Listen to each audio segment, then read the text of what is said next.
उद्धव ने भगवान को बहुत ज्ञान दिया, लेकिन कन्हैया ने कहा कि नहीं प्यारे मित्र उद्धव भैया, मैं सब जानता हूं, सब मानता हूं, लेकिन क्या करूं, ये जो दिल है, ये जो हृदय है, अब मेरे से ब्रजवासियों का विरह बर्दाश्त नहीं होता। मुझे ऐसा विश्वास है, मुझे ऐसा लगता है कि यहाँ मथुरा नगरी में इस राजभवन के कक्ष में जैसे मैं बिलख रहा हूँ, जैसे मैं तड़प रहा हूँ, मुझे लगता है कि मेरी मैया नंद बाबा और सारी ब्रजांगना, सारे ब्रजवासी भी मेरे लिए मेरे से 10 गुना ज्यादा तड़प रहे होंगे, ऐसा मुझे प्रतीत हो रहा है। भैया मैं क्या बताऊं। उद्धव ने सोचा यार इसे कैसे समझाऊं, कैसे मनाऊं। अच्छा देख, यदि मैं वहां जा करके और देख करके संदेशा ला करके तुझे बता दूं कि जैसे मैं कह रहा हूं कि तेरे जाने से बाद जैसे जीव संसार से चला जाता है तो 1 दिन 2 दिन 4 दिन थोड़ा दुख होता है, उसके बाद फिर कोई किसी को नहीं पूछता। भैया इतने वर्ष हो गए तुझे वहां से आए, सब भूल गए होंगे कि कोई कृष्ण था भी क्या हमारे मध्य में।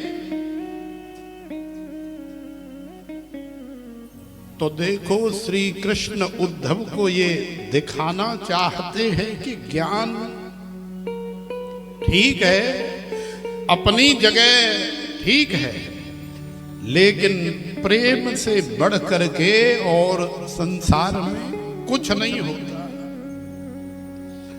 उद्धव के अंदर ज्ञान का पुट तो है ही, लेकिन प्रेम का पुट भी लगना अति आवश्यक है। इसलिए आज श्री कृष्ण ने उद्धव को पता लेने के लिए भेजा। बोले जाओ भैया, जाकर के पता करके हमें बताओ तो सही कि क्या मैं ही यहाँ अकेला तड़प रहा हूँ, क्या मैं ही यहाँ अकेला मर रहा हूँ, या नंद बाबा, मैया यशोदा या सारे ब्रजवासी ब्रजांगना भी मुझे याद करते हैं, मेरे लिए रोते हैं। तो आज उद्धव भगवान श्री कृष्ण से ये कह करके गए हैं कि अरे ये कौन सी बड़ी बात है लाला, मैं अभाल गयो 1/2 घंटा जायवे में और 1/2 घंटा आयवे में और 1 घंटा माँ की सबरी खबर लेवे में। माने केवल 2 घंटे की मोहलत तुम मुझे दे दो और 2 घंटे में ही सारी डिटेल, सारी न्यूज मैं तुम्हारे सामने आकर के प्रस्तुत कर दूंगा। तो आज उद्धव मथुरा से वृंदावन आए हैं, गोकुल में आए हैं, नंद भवन में आए हैं। और उद्धव ने जैसे ही गोकुल में, वृंदावन में, नंद भवन में प्रवेश किया तो मैया यशोदा बैठी है, हजारों ब्रजांगनाएं बैठी हैं और सब एकदम शांत बैठी है। मैया यशोदा लाला के झूला को धीरे धीरे झोटा दे रही है। उद्धव ने दूर से देखा, बोले ये सब क्या नाटकबाजी हो रही है। अरे झूले में कोई बालक तो है ही नहीं, झूले में कोई शिशु तो है ही नहीं, फिर ये यशोदा किसे झुला रही है। उद्धव ने जाकर के नंद बाबा से मुलाकात की तो नंद बाबा भी बड़े विहल हो रहे हैं। नंद बाबा भी उद्धव से कह रहे हैं कि हे उद्धव, मैंने यशोदा को समझाने का बहुत प्रयास किया, लेकिन उसे विश्वास हो ही नहीं रहा है कि कृष्ण उनके पास में नहीं है। माने यशोदा को अभी भी यही लग रहा है कि मेरा लाला मेरा कन्हैया इस पालने में लेटा हुआ है और मैं उसे झुला रही हूं।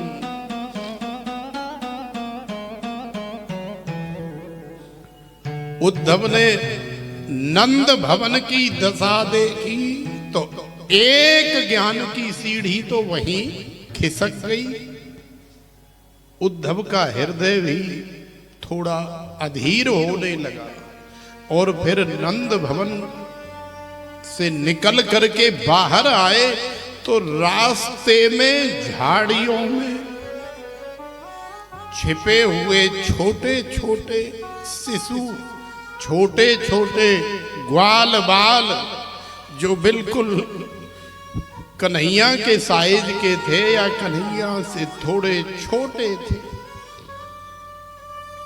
वो आज भी सुबह होते ही सब रास्ते के किनारे जो मूंज के झुंड होते हैं, जो झरकटी होती हैं, जो झाड़ियां होती हैं, सबसे आगे जाकर के दुबक जाते हैं और मन में ऐसी धारणा लेकर के बैठे रहते हैं पूरे दिन कि जब भी मथुरा से कन्हैया आएगा तो सबसे पहले मैं उसके दर्शन का और उससे मुलाकात का सौभाग्य प्राप्त करूंगा और साथ में उसे डांटूंगा भी। चोरे लाला, तू हमसे झूठ बोल करके गया था, परसों की कह करके, और बरसों व्यतीत हो गए बाबरे, अब आ रहा है। लेकिन क्या करें बेचारे, इतने वर्ष हो गए झाड़ियों में बैठ करके दिन भर इंतजार करते हैं और फिर जब रात्रि हो जाती है तो मजबूरी में ये सोच करके चले आते हैं कि आज हमारा कन्हैया नहीं आएगा, कल सुबह फिर चले जाते हैं। यही क्रम बरसों से चल रहा है। और जब ब्रजांगनाओं का, गोपियों का हाल देखा तो लाखों के समूह में ब्रजांगनाएं ब्रजभूमि में बैठ करके पूरे दिन इंतजार करती हैं कि शायद आज आ रहे होंगे, आज आ रहे होंगे। लेकिन इसी तरह से वर्षों व्यतीत हो गए, भगवान नहीं आए। तो उद्धव ने जब ब्रजवासी ग्वाल वालों की दशा देखी, उनके हृदय का प्रेम देखा, तो दूसरी सीढ़ी अभी वहीं रहने देते, कथा चल रही है रस में, आप अभी बैठा लो आराम से।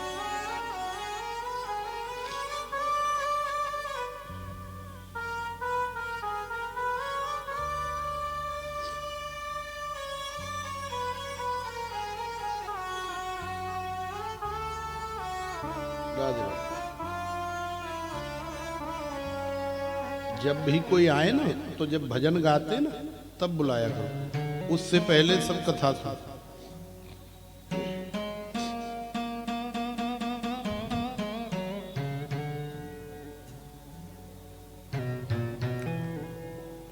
श्री राधे श्री राधे। तो देखो आज उद्धव के ज्ञान की दूसरी सीढ़ी भी खिसक गई उन ब्रजवासी ग्वाल वालों की दशा देख करके।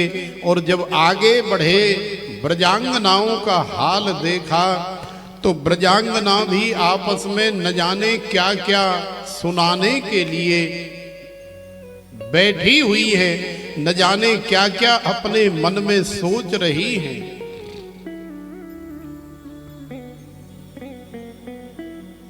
एक ब्रजांगना ने देखा कि कहीं सुंदर पुष्प खिले हुए हैं और उन पुष्पों के ऊपर एक भंवर बैठ करके रस का संचय कर रहा है, चुन रहा है।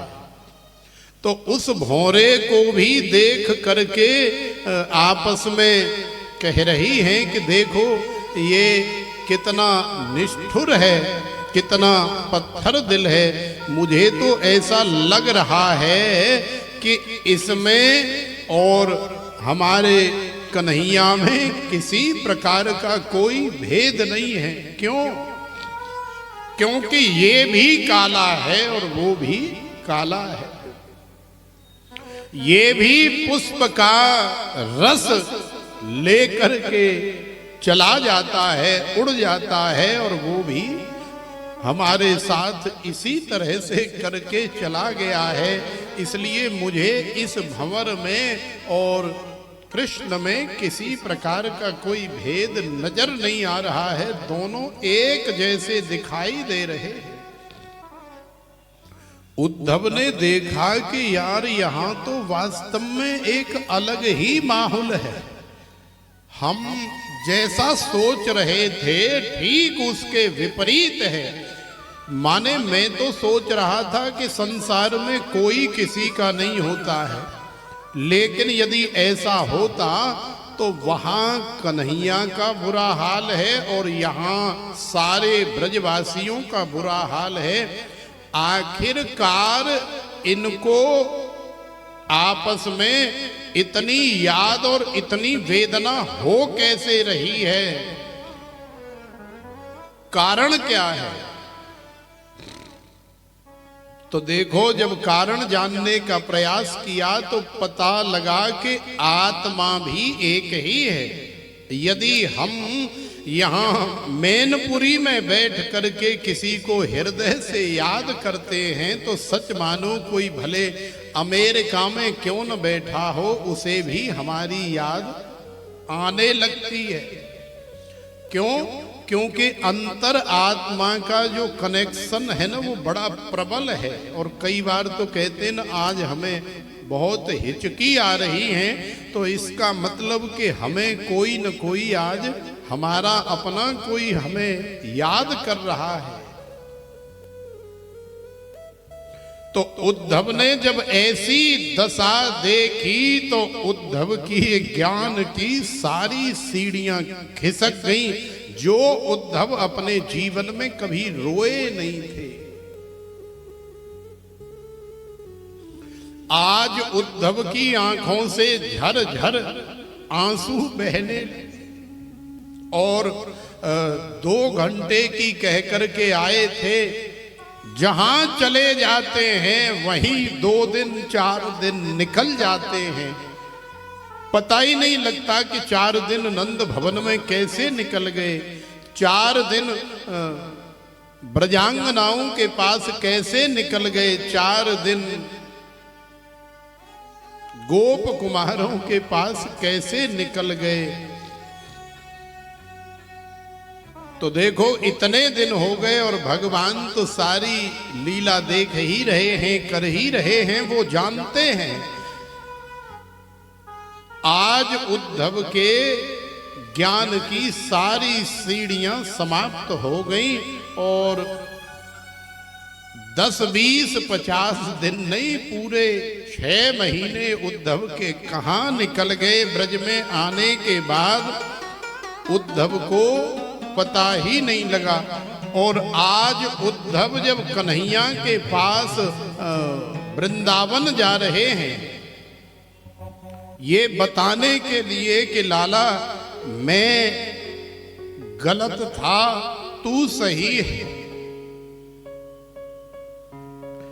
भाई, प्रेम कोई शारीरिक वासना का नाम या काम नहीं है। प्रेम हृदय से होता है, उसमें किसी प्रकार की कोई कामना या वासना नहीं होती। अनिर्वचनीयम प्रेम स्वरूपम मूका स्वादनवत् प्रकाशते क्वापि पात्रे गुण रहितम कामना रहितम प्रतिक्षण वर्धमानम अविच्छिन्नम सूक्ष्मतरम अनुभव रूपम। ये प्रेम है जिसमें किसी प्रकार की कोई कामना नहीं है। जिसे हम वचन के माध्यम से, वाणी के माध्यम से आपको बता नहीं सकते, क्योंकि प्रेम भी प्रेम अनिर्वचनीय है। मुंह का स्वादनवत है, माने एक गूंगे बहरे की तरह, जो न बोल सकता है और ना ही सुन सकता है, लेकिन यदि उसे गुड़ की डली या मिश्री की डली खिलाई जाए और इशारे से पूछा जाए कैसी लगी, तो कम से कम ऐसे तो करेगा ही कि भाई बहुत मीठी लगी, बहुत मधुर लगी। भले ही वो मुंह से नहीं बता सकता, भले ही तुम्हारे शब्दों को नहीं सुन सकता, क्यों? क्योंकि वो मूक है, मुंह का स्वादनवत। तो ऐसा प्रेम जो ब्रजवासी, ब्रजांगना और नंद बाबा मैया के हृदय में है, ऐसा प्रेम प्रकाशते क्वापि पात्रे। कोई ऐसा पात्र होता है जो भगवान के इस दिव्य अलौकिक प्रेम का संग्रह, संचय कर पाता है, उसे संभाल पाता है, उसे रोक पाता है। तो प्रकाशते क्वापि पात्रे गुण रहितम कामना रहितम प्रतिक्षण वर्धमानम अविच्छिन्नम सूक्ष्मतरम अनुभव रूपम। अनुभूति का विषय है, हमें कितना प्रेम है, कितना आनंद आ रहा है, ये बता नहीं सकते आपको, लेकिन हम अनुभूत कर सकते हैं। और हमें देख करके आप भी थोड़ा आइडिया तो लगा ही सकते हैं कि भाई आनंद तो आ रहा है, प्रेम तो है, क्योंकि बिना प्रेम रीझ है नहीं नटवर नंद किशोर। प्रेम का भूखा हूं मैं, प्रेम ही एक सार है, प्रेम से जो भजता मुझे तो भव से बेड़ा पार है। ऊधो सूधो है चलो सुन गोपिन के बोल, ज्ञान बजाई डुगडुगी। डुगडुगी जानते हैं? वो जो मदारी लेकर के डोलता है ना, डुगडुगी, कड़र कड़र कड़र कड़र, वो डुगडुगी। तो डुगडुगी कितनी बड़ी होती है? छोटी सी होती है। तो उद्धव के ज्ञान की ब्रजवासियों के सामने डुगडुगी बज गई, लेकिन ब्रजवासियों के प्रेम का तो बहुत बड़ा ढोल बजने लगा। ऊधो सूधो है चलो सुने गोपिन के बोल, ज्ञान बजाई डुगडुगी और प्रेम बजायो ढोल। तो आज उद्धव के ज्ञान की वहीं पर उस ज्ञान की समाप्ति हो गई, जिस ज्ञान में थोड़ा अहंकार का पुट लगा हुआ था। आज उद्धव के ज्ञान में जब प्रेम का पुट लग गया, तो उद्धव का ज्ञान वो ज्ञान बन गया जो भगवान चाहते थे। और देखो ब्रजांगना उद्धव से कह रही हैं, हे उद्धव,